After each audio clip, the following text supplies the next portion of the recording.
বিরল এক ঘটনা, এক ম্যাচে 23 লাল কার্ড।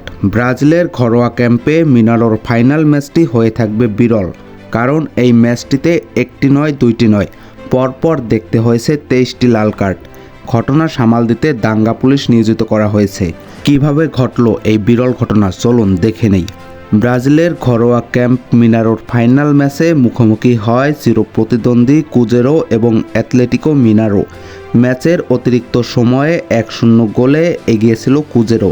ঠিক এই সময়ে একটি বল গ্রিপ করতে ভুল করে অ্যাথলেটিকোর গোলকিপার এভারসন।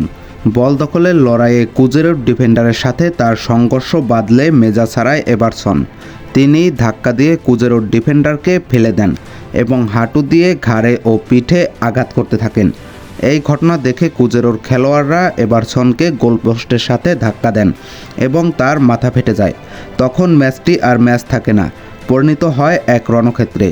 গোলপোস্ট থেকে শুরু হওয়া এই মারামারি মাঠের মাঝ প্রান্তে বা অন্য প্রান্তে ছড়িয়ে পড়ে।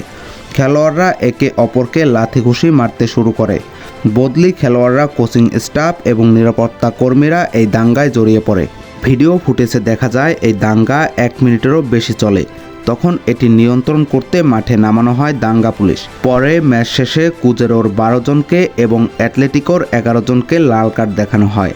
ফুটবলে কি না হয়, টান টান উত্তেজনা আছে, হাড্ডাহাড্ডি লড়াই আছে, গোল আছে, সেলিব্রেশন আছে, সব কিছুই হয় ফুটবলে। এমনকি 23টা লাল কার্ডও সম্ভব ফুটবলে। আমার দেখা শ্রেষ্ঠ একটি ম্যাচ, যে ম্যাচে 23টি লাল কার্ড হয়েছে। তো ভিউয়ার্স, আপনারা অবশ্যই কমেন্ট বক্সে কমেন্ট করে যাবেন ভিডিওটা কেমন হয়েছে এবং আপনার দেখা এমন কোনো ম্যাচ আছে কিনা যেখানে এমন দাঙ্গা হয়েছে। যদি থাকে অবশ্যই কমেন্ট বক্সে কমেন্ট করে যাবেন। আর ভিডিওটা যদি মজার হয়ে থাকে তাহলে হাসির ইমোজি দিয়ে কমেন্ট করে যান। তো ভিউয়ার্স, আজকের ভিডিওটা এই পর্যন্তই। দেখা হবে নতুন আরেকটি ভিডিওতে। ততক্ষণ পর্যন্ত বাই বাই।